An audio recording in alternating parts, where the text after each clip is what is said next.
అయితే ఈ ఒకటి నీలో ఉన్నది, నికోలాయితుల క్రియలు నీవు ద్వేషించుచున్నావు, నేను కూడా వీటిని ద్వేషించుచున్నాను. నికోలాయితుల క్రియలు దయచేసి గమనించాలి. నికో లాయిస్ అనే మాట పిల్లరా, నికో అనగా జయముందుట గ్రీకు భాషలో, లాయిస్ అనగా ప్రజలు, నికోలాయిస్ అనగా ప్రజలను జయించుట అని అర్థం.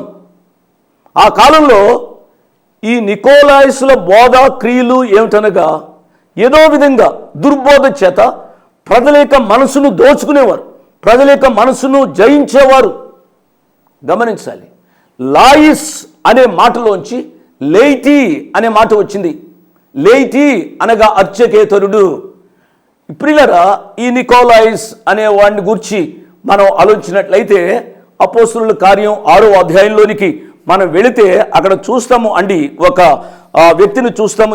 ఈ మాట జనసమూహం అంతటికి ఇష్టమైనందున వారు విశ్వాసముతోనూ పరిశుద్ధాత్మతోనూ నిండుకొనిన వాడైన స్టెఫను, ఫిలిప్పు, ప్రొకరు, నికోనారు, తిమోతి, పర్మెనాసు, యూదుల మత ప్రవిష్టుడును అంతియోకయ వాడు అగు నికోలాసు. విన్నారు కదా, నికోలాసు, అంతియోక వాడును అగు నికోలాసు. ఈ నికోలాసే ఈ నికోలాసు అనే అభిప్రాయం ఉంది. గమనించండి, ఈ నికోలాసు మొదట్లో చాలా భక్తి కలిగిన వాడు, మత ప్రవిష్టుడు. ఈ భక్తి కలిగిన నికోలాసు ఆ భక్తి ముదిరి ఏమైంది అనగా తప్పుడు త్రోవలోనికి వచ్చినట్టుగా చూస్తాం. గమనించండి పిల్లరా, అతడు పాత నిబంధన గ్రంథంలోనికి ఎక్కువగా చొరబడేవాడు, పాత నిబంధన గ్రంథాన్ని ఎక్కువగా ధ్యానం చేసేవాడేమో, దానిని బోధిస్తూ ఉండేవాడు. అంటే అర్చకుడు యాజకుడు వేరు, అర్చకుడు వేరు, అర్చకేతరులు వేరు అన్నట్టుగా మేము అర్చకులము, మాకు అధికారం ఉన్నది అనే అధికార దాహం చేత కొన్ని దుర్బోధలు చేసేవాడు. ఈ దినాల్లో కూడా చాలామంది పిల్లరా కొంతకాలం వరకు బాగానే ఉంటారు అండి, కొద్ది పేరు వచ్చిన తదుపరి వారి జీవితాల్లో వక్ర బుద్ధులు కలుగుతూ ఉంటాయి. మాకంటే గొప్పవాడు లేరు అన్నట్టుగా, మాకంటే గొప్ప బోధకులు లేరు అన్నట్టుగా ప్రవర్తిస్తూ ఆధ్యాత్మిక గర్వము చేత మనుషులు పాడైపోతున్నారు.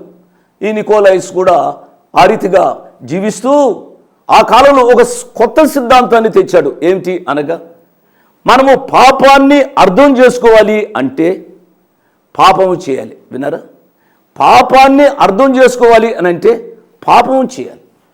మనం ఎంతగా పాపము చేస్తామో అంతగా దేవుని కృప మన మీద ఉంటుంది. పాపము అనేది శరీరానికి సంబంధించింది, పాపము అనేది ఆత్మకు సంబంధించింది కాదు.